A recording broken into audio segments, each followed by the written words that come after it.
Bueno, muy bienvenidos. Estamos aquí. Okay, welcome.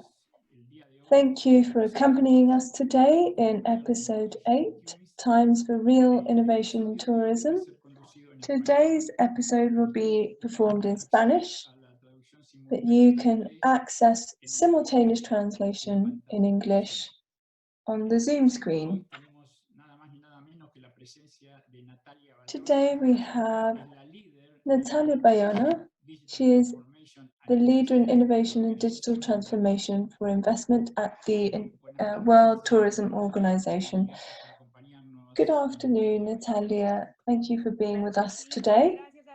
Of course, thank you very much, Arturo. It is a pleasure for me to be here talking to my Latin American colleagues. Yes, the truth is that it's going to be a very important meeting. We'll be here with Natalia, who works with none other than the heart of the organization that has contact with all the governments around the world.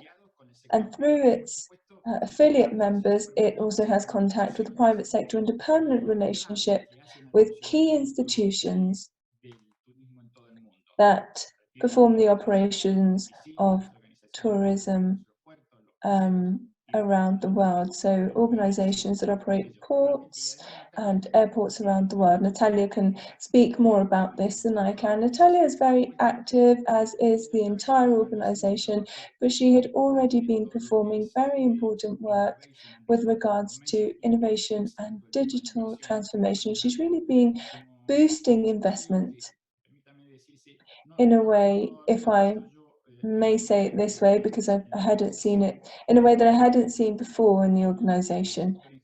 The industry and the sector in general has experienced a kind of opening. And in this very important task, a few months ago, in the midst of everything, the COVID-19 virus appeared and made us rethink a lot of things. So we have, besides continuing the important work that we were doing before, we also need to learn to manage this. So, Natalia,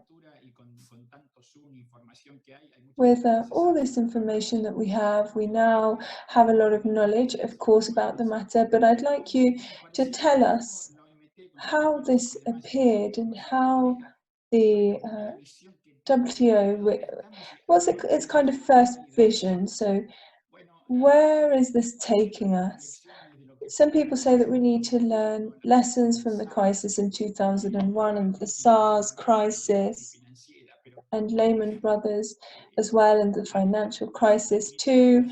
But we definitely know that this is very different to all of those. So first of all, I'd like to learn about how this fell upon us and how you're managing this. Of course, Arturo, so basically, where have we come from and where are we going? So we've come from having 1.5 billion tourists annually. It's the only economic sector that has grown over the last 10 years. And through the economic crises that you just mentioned, it's very important to mention the first point. When the SARS crisis was born, the fall was 0.4 for tourism, and when the economic crisis globally happened, it was a fall of -4% for tourism. So this is an unprecedented crisis because COVID-19, I mean, none of us anticipated it. It was born more as a reaction to a health pandemic. But nowadays, it doesn't just affect health, it also affects the economy. Therefore, we expect that the fall in tourism, according to our projections, could be between 60 and 80%. This 80% fall depends on kind of more positive or more conservative scenarios happening, and obviously the most liberal as well. So we need to take into account that today, for the first time in the world, we can say that 100% of the world has closed down. So 100% of the world has closed its borders to tourism. Therefore, airlines, cruise ships, trains, and borders are at the moment kind of taking a rest to prepare for an improved tourism in the future. But without a doubt, it's imperative and it's our priority at the World Tourism Organization to reopen borders in a responsible way and undoubtedly an efficient way so that we can open the borders of the world once again. And we can't really expect growth this year because it's been clear that this started 6 months ago, because we might remember that in China the virus erupted in November. So countries have started to block their borders gradually, and depending on the level of evolution, countries will start to reopen gradually from a local level to a regional level and finally to the international level. So at the moment, it's the harshest crisis that this tourism sector has had without a doubt in its history. So just so you get an idea, it's 15 times bigger than the impact of the 11th of September 2001. Yes, the landscape is incredible, and it was basically overnight. So the industry was operating well, and all of a sudden it just fell through. So when you say that it's between 60 and 80%, that takes us more or less 10 years behind, something like that. So it's an industry whereby, commercially speaking, there was a significant role, and so the industry of tourism started growing, let's say, in the 50s. So it's had very small kind of setbacks, no more than 3%, for example, and it's usually had a lot of resilience, and it has had violent acceleration. But in the most favorable scenario, you have said 60% last year, almost 1.5 billion tourisms. That would be 900 in this case. So we'd be going back to 2010. In other words, it's a severe impact that the industry is experiencing, and we're located in Latin America, where many of our destinations use tourism as a tremendous tool to contribute to the GDP of their countries. And this generates a lot of employment and dynamism in our countries. So I think that this is a particularity. So it's a different issue in Latin America to the other larger markets around the world. You are in contact with all of these countries. So what's your vision of this subject in Latin America? I think it's okay, but I think we need to coordinate as always. As with everything, aligning and coordinating is super important, especially because we can't work on health and economics separately. They're part of the same thing, so they need to be coherent, and there needs to be cohesion between public development and health policy. I like to say this, and when we see these cases, I think that Colombia has managed this. It's amongst the best in terms of management. It took the necessary preventive measures, and obviously it's slowly starting to scale down, but in a responsible way. And I love that the Ministry of Industry, Commerce and Tourism in Colombia, they're saying that 60% of the economy is working at the moment. Obviously not as quickly, but compared to having the economy stop, I think this is a healthy balance. Chile, there's a bit of uncertainty there, but they've created a protocol to be able to develop tourism to guarantee safety, not just for investment, but also for the recovery of the sector. And they want to create a clear document from the beginning for that. Panama is also a great example of how things are being done and how they're starting to restructure through safety and responsibility with different methods to provide trust for tourism. And without a doubt, in the beginning, El Salvador also played an important role when they had very little cases, or maybe even zero, and they decided to take a risky decision, and that was to close borders from the beginning. And so at the moment, they're enjoying favourable statistics that allow them to reopen more quickly. So I think they're very good examples. Obviously, each country is a universe in itself, so we really need to work on collaboration or associations between the public and private sector, so things or developments can't only take place in the public realm or the private realm, because there's no point if the public sector has documents that lead to bankruptcy in private enterprise, so they won't be able to open doors as quickly as in Spain. They'll have to reach a balance. So there are certain airlines such as IATA and others where it says that the air is more safe and more credible, therefore it simply isn't possible to have a 30% occupancy rate in planes and airplanes because it's not profitable. So we can't ask hotels or tour operators or planes to only have 30% of occupancy, because if you put that on a scale, you could start to create protocols that can scale that up so that they can move up to 50 or 60% or even maybe 100%, depending on the type of business that each one is developing.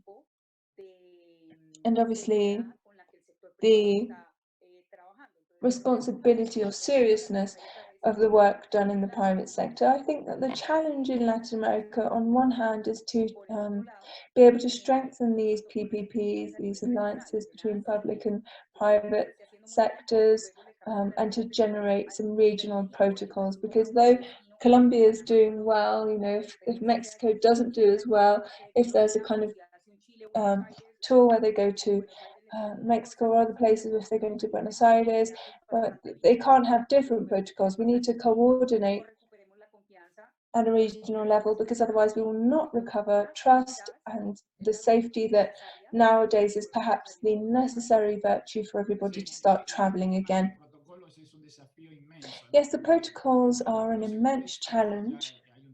In some sectors, there is a lot of work that's been done. They're progressing quite a lot. I mean, they haven't finished, of course, but you can never really say that. But there are airlines and hotels where they have these processes in place.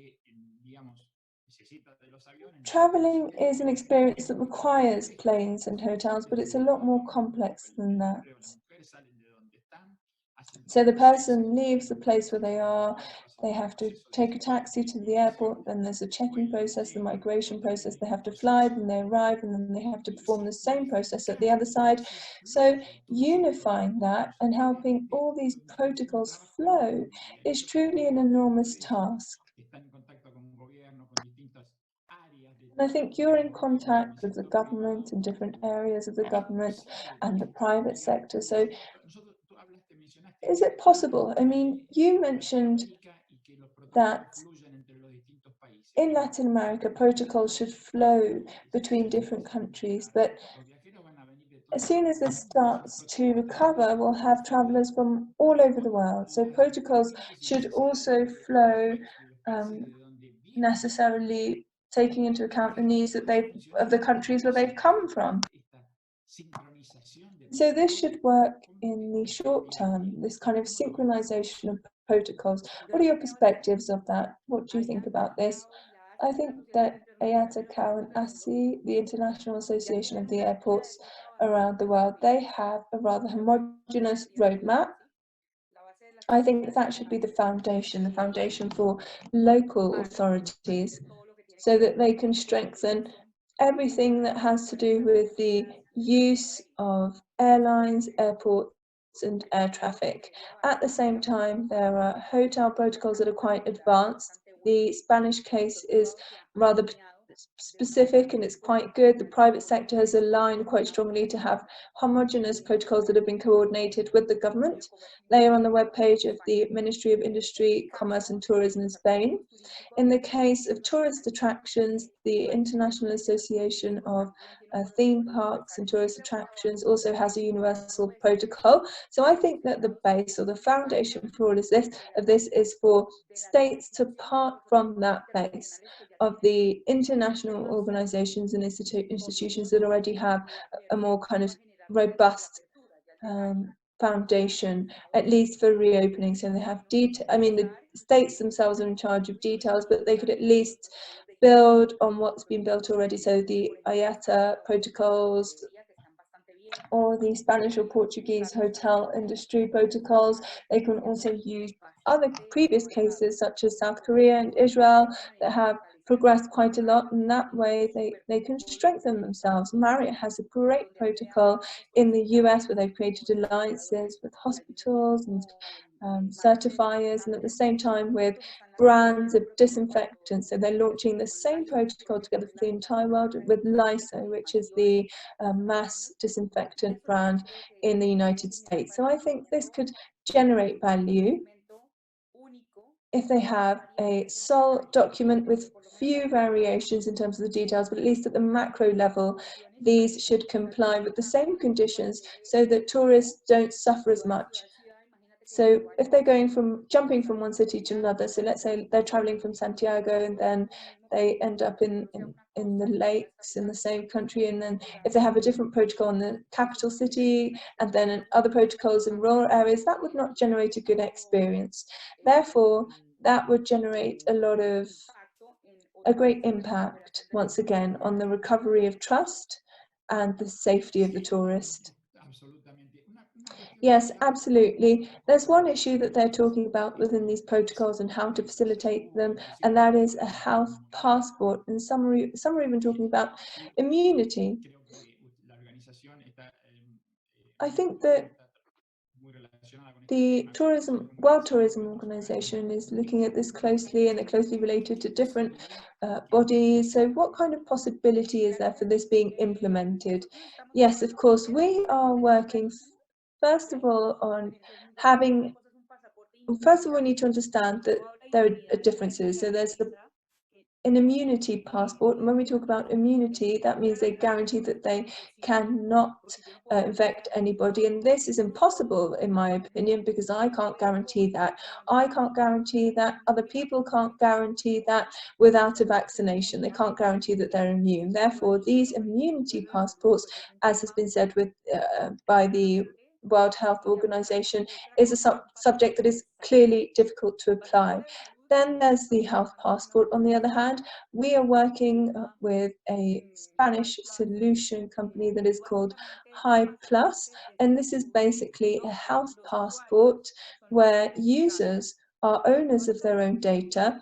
And basically, if I want to go to Colombia, for example, that's my case because I live in Spain, I basically go and find a certificate from a laboratory or from a hospital where I've had an appointment, and I ask for this certificate to be issued.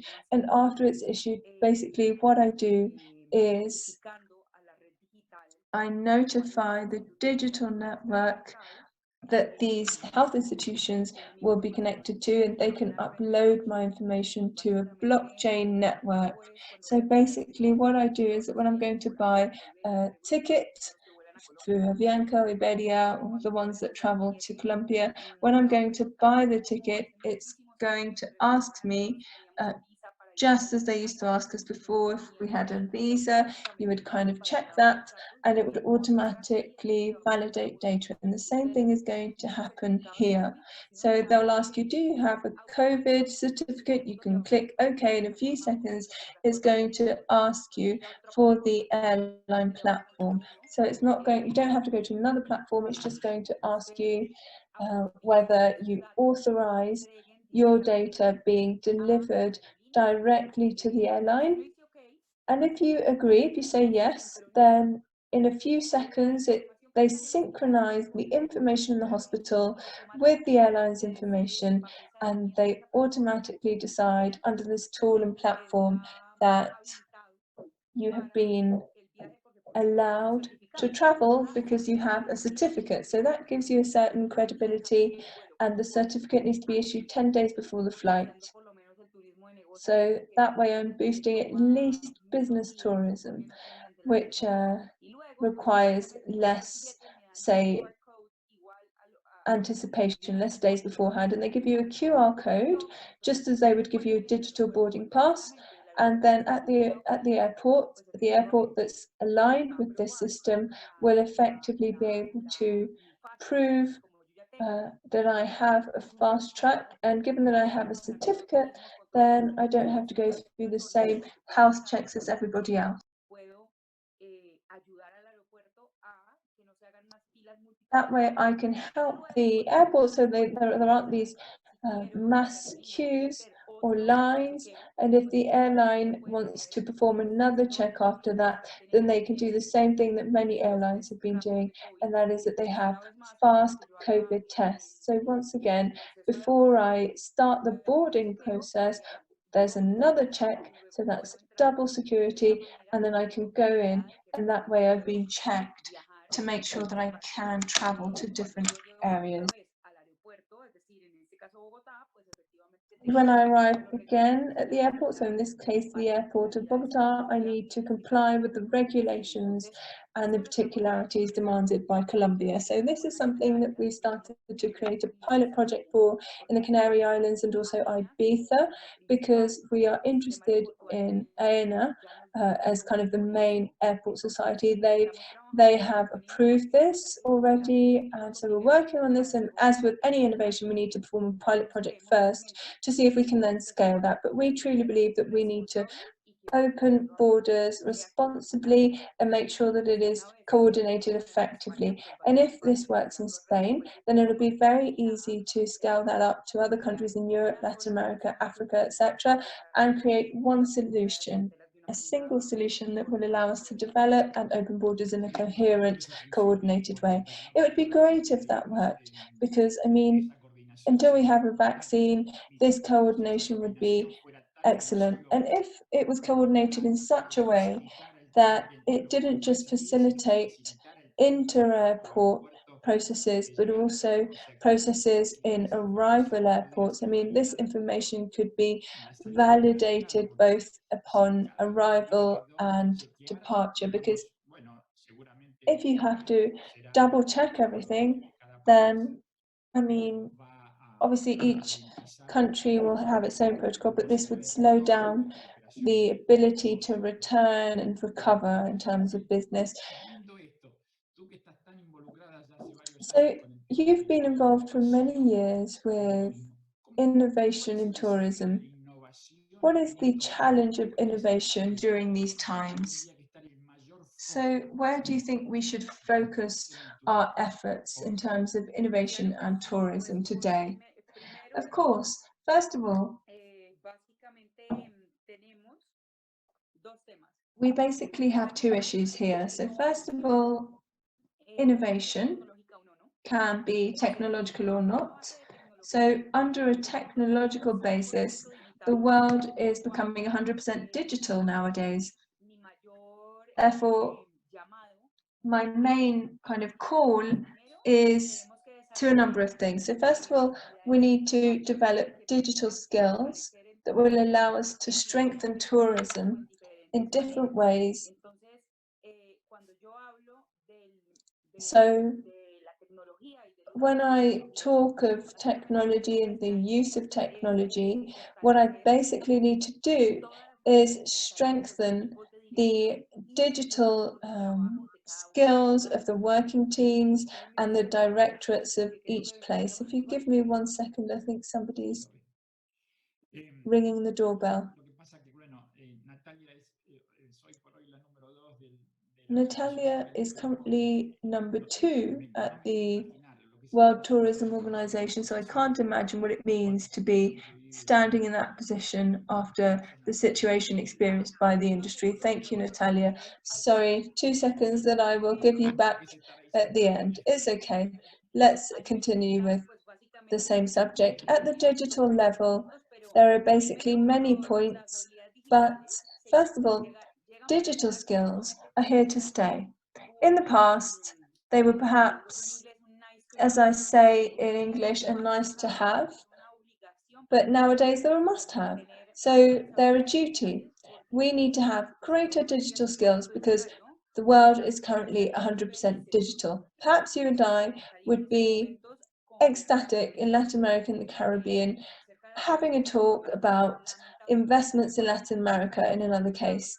But I mean, unfortunately, we're connected and we can be closer by this means, but at the same time, we're not close. So the first subject is how can we improve the digital skills of the people? So if we look at this pandemic, the best universities in the world, the best developments in the world are creating free content for people so that they can learn to become more digital and create new ways of working with regards to being bilingual, for example, and even data science, big data, artificial intelligence, digital marketing. So nowadays we kind of have this duty to start to work with all our teams, and at the managerial level at both public institutions and private institutions, we need to strengthen the digital abilities of all employees and make the most of this quarantine, because we're all at home, therefore we can do different courses for different subjects. In second place, the added value issue and employment. There are two aspects here. So employment with added value. We're often worried about employment in tourism because tourism is one of the big employers in the world. It employs the highest number of women and younger people. And given that it employs the highest number of young people, there's an issue here. And that is that with the quick digital transformation that we've experienced in these last few months, we've created new profiles that are an obligation. They're compulsory for tourism. So for example, cybersecurity. For example, if there's a board of directors that need to approve budgets, do you think that a private enterprise would use any kind of Zoom application? Wouldn't they rather need cybersecurity policies to ensure that their highly sensitive conversations are not hacked? A council of ministers, for example, how would they do this? So there are new profiles that are born that are quite interesting, and young people have a lot to learn and develop as well. In second place, as for artificial intelligence, big data, data science, these are profiles that have come to stay. In the past, they were perhaps interesting. It was interesting to have these profiles in a company or in the private sector, but nowadays they are a literal obligation, because the creation of platforms for big data to track different destinations, for example, to see how data is moving around in terms of mobility, and to cross that over with data from cities, to cross that over as well with waste management data. This makes a destination truly intelligent. So although we've been talking about these smart destinations for years, it's time to accelerate the changes that have started to take place. Therefore, for me, COVID-19 isn't just creating new challenges, it's the same challenges we had before COVID-19, except that they're being accelerated, meaning that there is a great opportunity to rethink the kind of tourism that we want, so a more sustainable, inclusive and innovative tourism, of course. Yes, that's a great point, Natalia. So you've spoken about that clearly. The challenges were already there. Many of these challenges have been exhibited quite crudely, rawly, and now they've become accelerated. The truth is that the industry fell even before borders were closed, partially. So the supply side was full of problems because economically it's quite a dramatic situation. A large part of supply is not receiving income, has not received.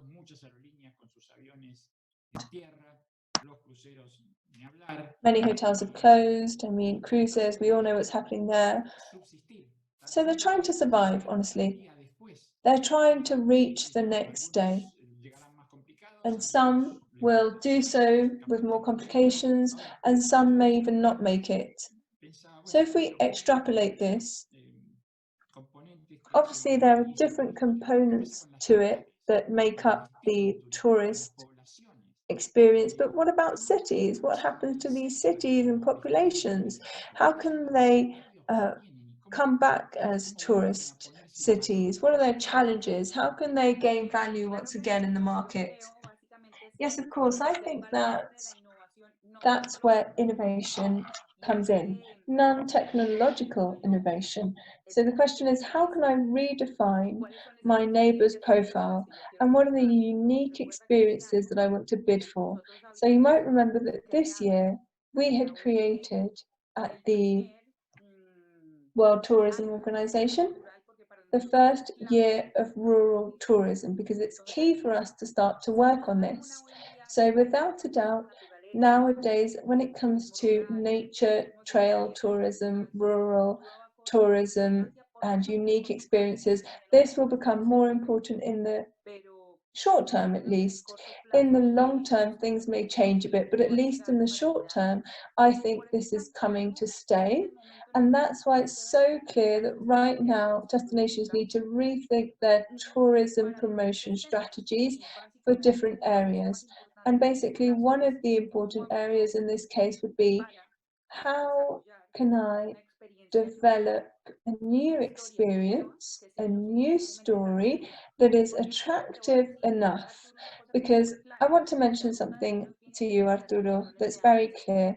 The wine route or trail has been done for many years: California, Australia, Portugal, Italy, France, Argentina, Chile. They've been doing that really well.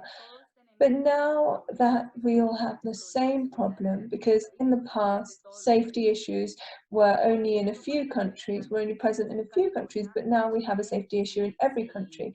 If I'm from California, from Chile, for example, from Spain, how can I be different to Argentina? How can I be different to Spain? Telling new stories nowadays is a lot more important. Famous storytelling in tourism is gaining importance, and that's why I think that's where we need to make a great effort to rethink about the kind of tourism we want, create new tourism, new guides for sustainable tourism to measure load capacity. We can't have overpopulation on beaches, for example, anymore. In the short term, that obviously won't be allowed anyway. So in the short term, we're going to have to apply sustainability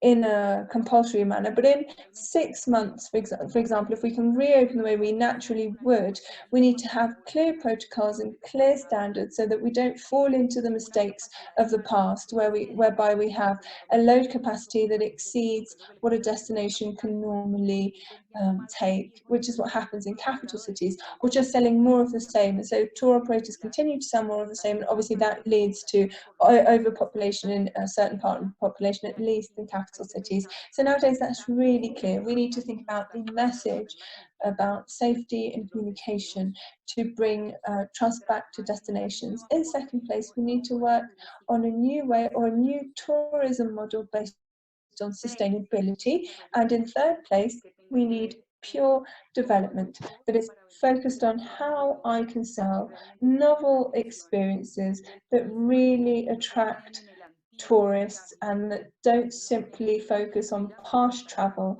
that we had a few months ago, because it's clear that we can't continue to inspire in the same way. Digital marketing is going to become a lot more relevant than traditional marketing now.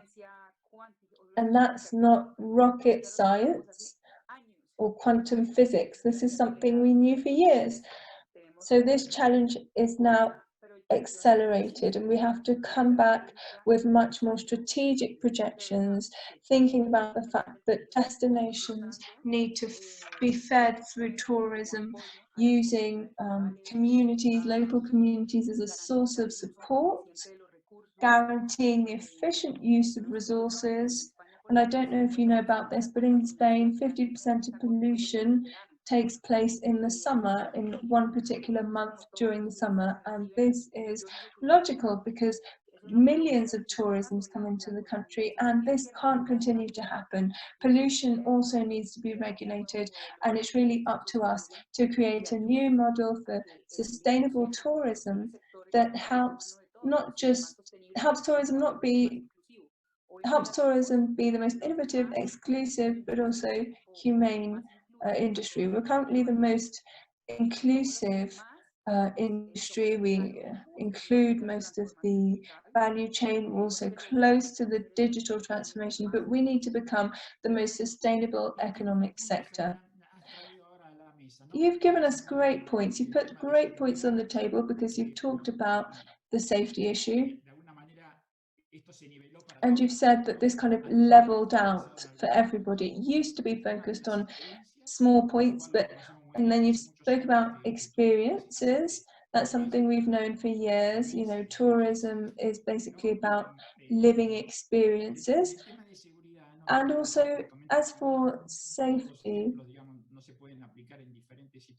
the examples of this can't all be applied to different situations, but you've been part of a process in which there's a destination with great safety issues, you know, Colombia, from an outside perspective, and I'm talking about this marvelous campaign that says that the only danger is wanting to stay.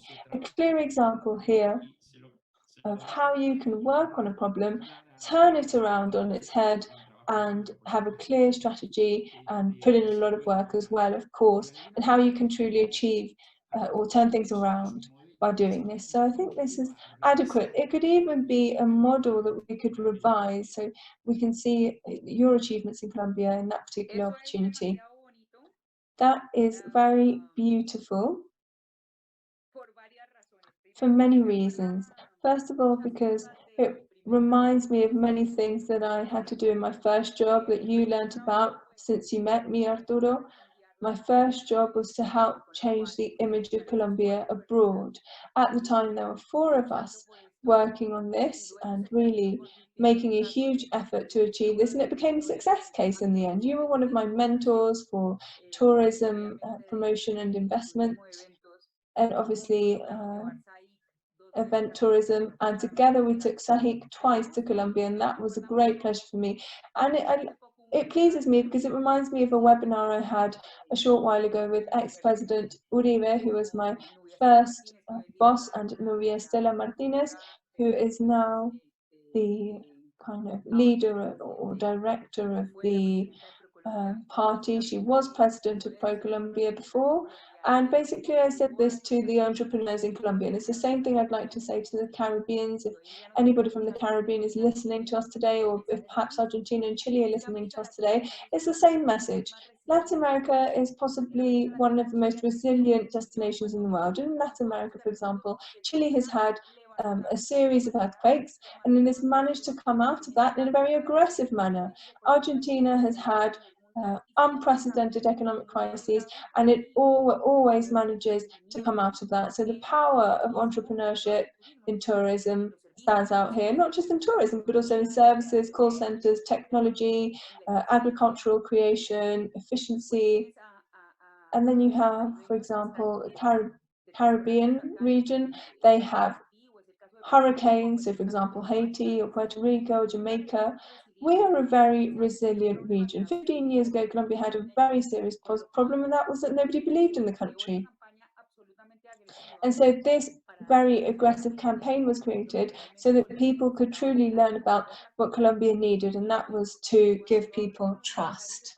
So today, when I talk to entrepreneurs from all around the world, from different governments, it's like thinking about Colombia 15 years ago. In other words, the entire world, without a doubt, is Colombia is, or let's say Spain is one of the most safe countries in the world, and we need to truly communicate very responsibly to be able to take back that image of security that tourism normally transmits. So with that, or for that, we need to work with the private sector and continue to communicate, but communication has to be different.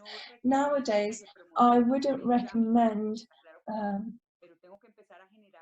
that we promote a particular country, but rather that we need to generate trust for all our clients, and also tour operators, airlines, reporters, travel agencies, and the general public, because they're all expecting things, and competition will be even harder because we are all performing every role because we all feel unsafe. Therefore, if anybody has the ability to innovate and to create much more aggressive communication campaigns, then without a doubt they will shine. And that's what happened to Colombia for a while.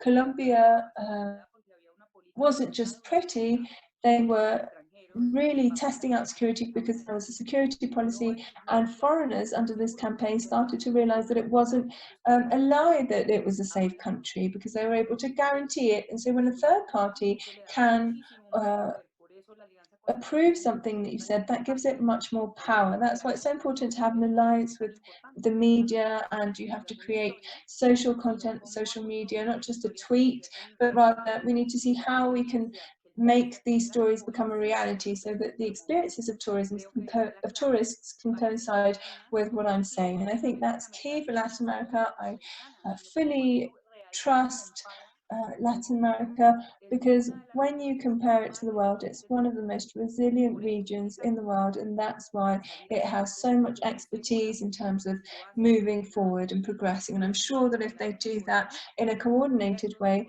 the region can move forward and will find the best results in a short amount of time. In the near future. Yes, Natalia, that's true. I mean, far from looking for consolation, I think that this problem has made us all equal. I think that we're all basically experiencing the same economic issues, security issues. Different economies are going through complex things. Our service providers are doing even worse. Now, somehow for this industry, so the tourism industry, as you rightly say, requires innovation. They need to be avant-garde in innovation. Don't you think that this equality that has been boosted by COVID, which is unprecedented, don't you think that gives us equal opportunities at the same time, where through innovation and creativity we can move forward in developments that we had before, but in a much more aggressive way? So maybe we can take up share of the market that we never imagined having before, and I mean that for Latin America, of course. I think that, as always, it will all depend on the connection with the rest of the world, because it would be wrong to say that people from China and Thailand will arrive in Colombia if there's not even a direct flight and you would take 24 hours to get here. So I don't believe in these kinds of messages, but what I am sure about is that we can work strongly in other types of niches. Without a doubt, nowadays there are new opportunities to redesign commercial strategies, not just for companies, but also for governments or for promotion agencies as such. So I think there are different actors that I believe have not been involved yet. And these are actors that aren't necessarily directly integrated in tourism. So I don't know if you know, but MasterCard has a senior vice president for tourism. Google has a vice president or vice chairman for tourism. The large companies around the world, large financial companies and digital companies, so like Amazon, for example, that also wants to get involved in tourism. I think that's where the opportunity lies. How through these largest companies in the world, Richard is a clear example, Tencent as well, is one of the largest companies in the world, and it's in China. How can I use these new business models to reach new clients? So how can I make sure that Google, for example, effectively helps me to create new kinds of promotions and not just help me promote my webpage? Because Google, for a long time, I used to do this when I was a director at ProColombia, that was many years ago.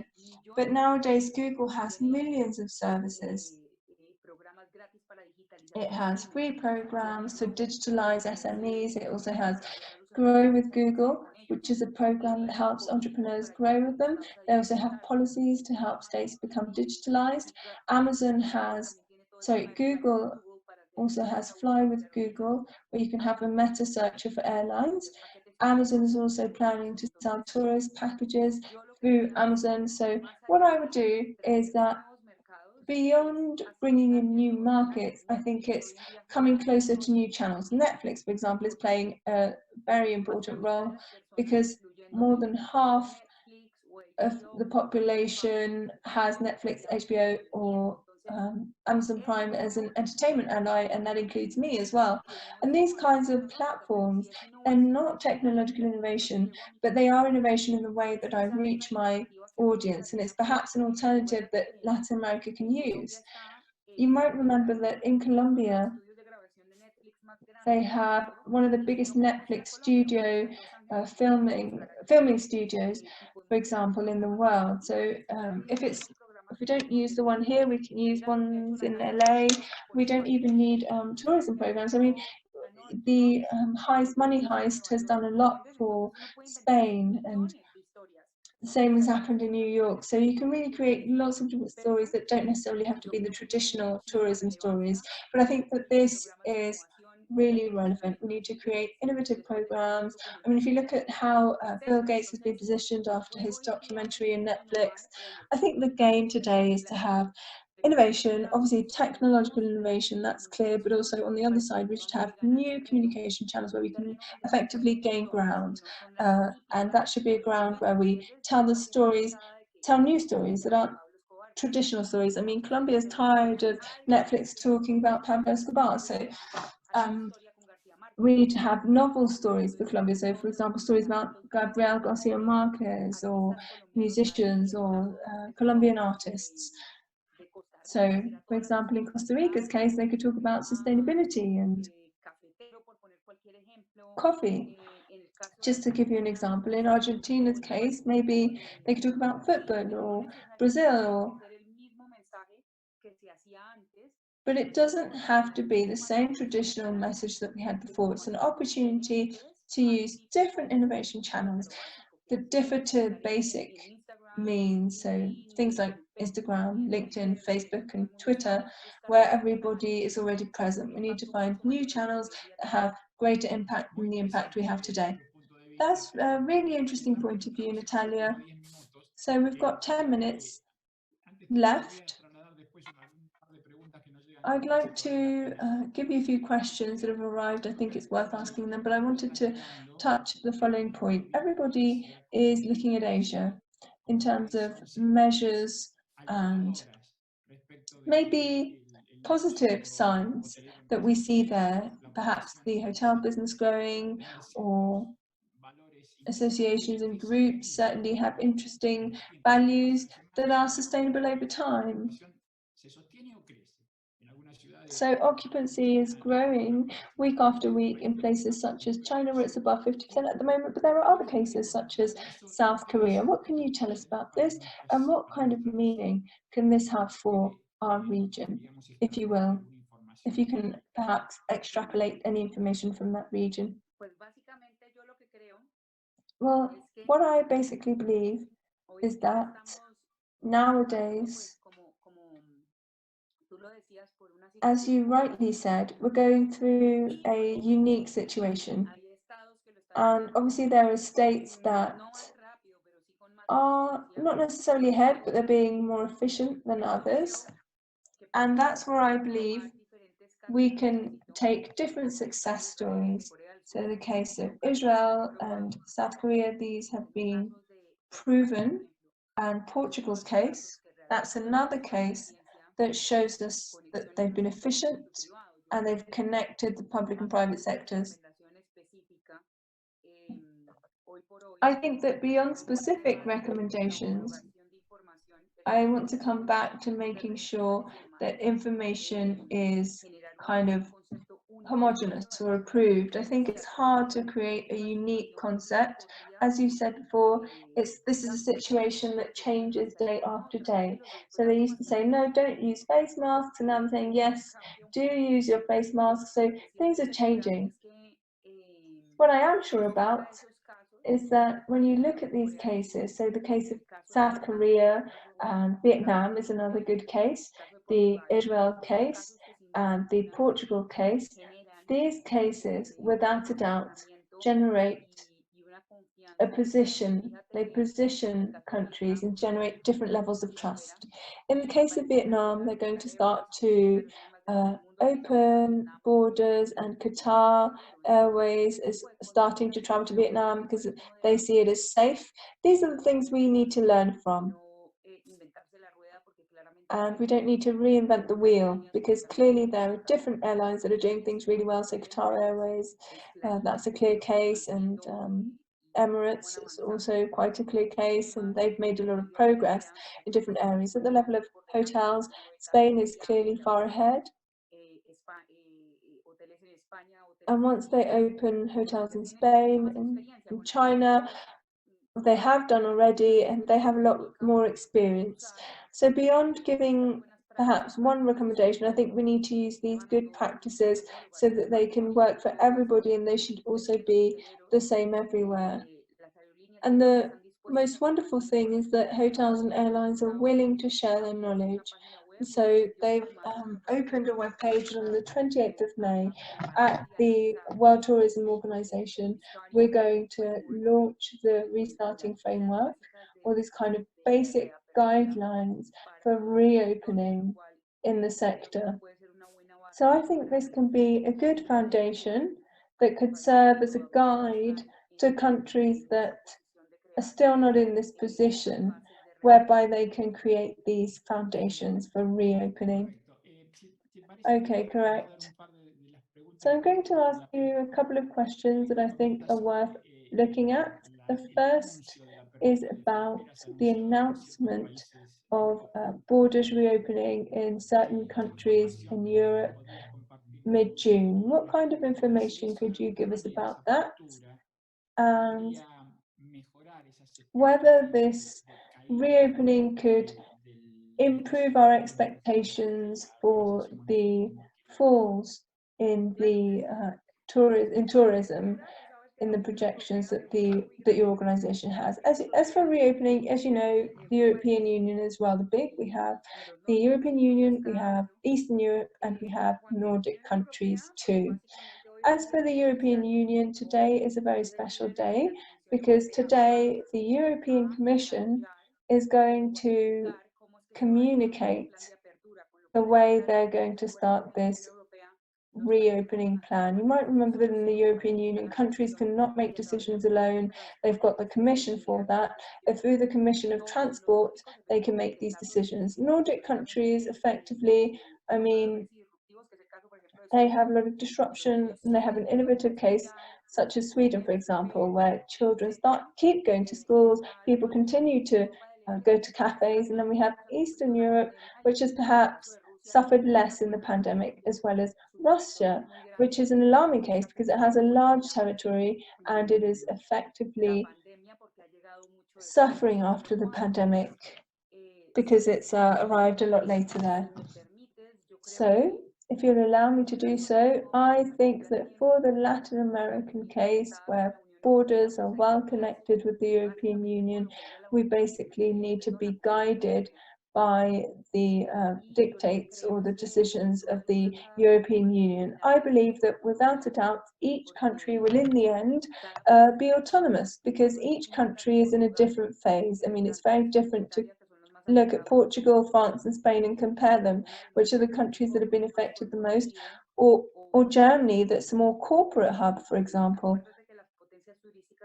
And also the tourist powers in the world are France, Spain, the US and Italy, and it happens to be that these are the countries that have been affected the most in the world. So these countries that are kind of tourism powers, they need to implement much more wary or cautious protocols, because they have had the largest number of infections in the world. This doesn't mean that it's unsafe, because as I said before, I have had the opportunity to leave my house very few times, and I had to go to the crisis committee at the World Tourism Organization. I felt very safe. And I think they're being coherent with the protocols that are being implemented here. But the protocols that I'm following here need to be transmitted at the regional and international level, so that people can once again believe that they can travel carefree and that it won't be a traumatic experience. Because if they're asking me to stay here a long time before being able to do tourism, then it's clear that I can't, pay for 14 days at a hotel, for example. So that's something we need to look at, and that will become more flexible depending on the situation of each country within the European Union. You know, Portugal, for example, is different to Spain and France. Of course, in the audience, we have a number of investors and property owners that work independently to large chains, and they have this worry, you know, whether it's feasible to be able to access hotel protocols that have already been developed and how they can access these. Of course, on the 28th of May, we're going to launch a document, and as I said before, this is the kind of reopening document, the kind of guidelines for reopening. They are guidelines that aren't specific because we're obviously not experts in each part, but there are hotels that are doing things really well, or associations that are doing things really well. If you follow the IDH, the Technological Hotel Institute, they created the guidelines for hotels in Spain. That's available on their webpage. Also, the Marriott and Hilton, they're American chains. When you go into Google, it's really easy. You can just write Hilton guidelines or Hilton protocol or Marriott protocol, and it's all there. And I've used that as a guide for myself to see and assess the different things that we're talking about here. And these are rather interesting protocols because they're very kind of sensible. And as I said in the beginning of the conversation, on one hand, they include the mediation and health as a priority, but also economic development as a priority too. Okay, final question. There's a great level of concern with regards to the health passport. How much has this progressed? I mean, is this an existing reality in the short term? Could it be done in the short term? I just want to look at that quickly. Okay, well, the application is ready. If you like, you can contact me. You have my information. So if you'd like to be my assistant for Latin America as an organization, as SAHIC, we're going to have this application that's been supported by Breda. That's the Airbus blockchain platform, Breda. So there is a pilot in place. It's not just an idea, it's a clear element. And I'm going to say this in English because the Innovation Challenge was launched in English as a universal business language. If you go into the World Tourism Organization's webpage and find the Tourism Challenge, we've got information there, we've got contact details. But if you'd like to do that for me, there's no problem. Estefania could give you my email in the chat, for my email at the tourism organization, and we'd be happy to contact you with these solutions that are ready to be implemented. They're not just ideas or dreams, this is a reality. It's important to mention that, and we trust in these fully, because as with any innovation, we need to test it, and if we fail, that's fine, we can pivot it. If we are successful, that's even better, because the more we win, the better for all of us. So it's been approved by AENA, and we're working with different Spanish airlines. The pilot is going to start in Canary Islands and Ibiza. So clearly, although this has been considered for phase 1 in airlines, phase 2 and 3 will clearly be done in land borders and ferries and cruise ships, etc., because it would be the same methodology for all means of transport at the international level. So we're very happy to help. Please be aware of that. That's coming out on the 28th of May. Stefania has sent you my emails, and we'd be happy to connect you to that so that we can continue to move forward. Thank you very much, Natalia. You mentioned that we could fail, and I think that failure is the other side of the coin of success. So if you're used to developing work and failing, that is because you are looking for the best solutions and you're going to reach success.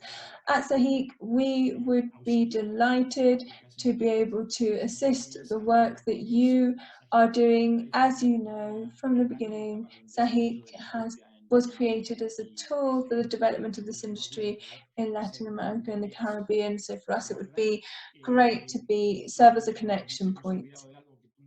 Have we maybe forgotten anything? Is there a message? Will we continue to travel, Natalia? Will we travel once again? We will continue to travel, Arturo. I don't know if you like cooking, but when you cook international cuisine, you travel. So I travel every day to Colombia, Mexico, and Peru. I love ceviche with my heart. So when I drink wine, I also travel to Argentina, to Chile. We're always traveling. When we watch films, we travel. When we watch programs on National Geographic, we also travel, except that it changes because it's digital travel. Will we travel again physically? Yes, of course. I think that now is the time to rethink how things are being done. And it's a moment for tourism finally to go on holiday. So we need to let it have a rest in the good sense of the word. But it's clear that we will all travel again. In every survey that I've read surveys from associations in Asia, Pacific Asia, and also travel agencies, where it says that more than 50% of Chinese persons that have passports want to travel once again. In Europe, that's a must. Traveling is a must because it's part of their nature, and the same thing happens in Argentina. I remember when I lived in Argentina at the Pro-Colombia office, Argentinian entrepreneurs taught me so many things, and they would say, don't forget, Natalia, that good life for us is a constant, and that's Latin American. That's a Latin American thought process, and it's also a thought process in Spain, Portugal, Italy, Greece. So of course we'll continue to travel. It's just that in the short term, we'll be traveling in a different way. I think it's clear that we need to travel and we need to lead the sector, because the responsibility of recovering tourism is everybody's responsibility, not just the governments or the private sectors. I think that's everybody's responsibility. And if we work as a team, we'll make sure that tourism grows again, and we'll be leaders again as a leading industry at a global level. Great. The truth is, I can only agree with that. I'm sure we will travel again. I'm sure that the industry will demonstrate once again the potential that it has to develop our people and our country. So Natalia, we are truly grateful. I know that your time is very valuable and that you're working for tourism as a leader of innovation and investment. So we're really thankful. I think you've taught us many concepts, and we'll be back. Thank you to those who were with us today. We hope this was useful for you, and we'd like to remind you that next Wednesday, 11:30 a.m. Eastern Time, we'll be back with a new episode, episode 9. Thank you very much. Thank you very much. Have a good day, everybody.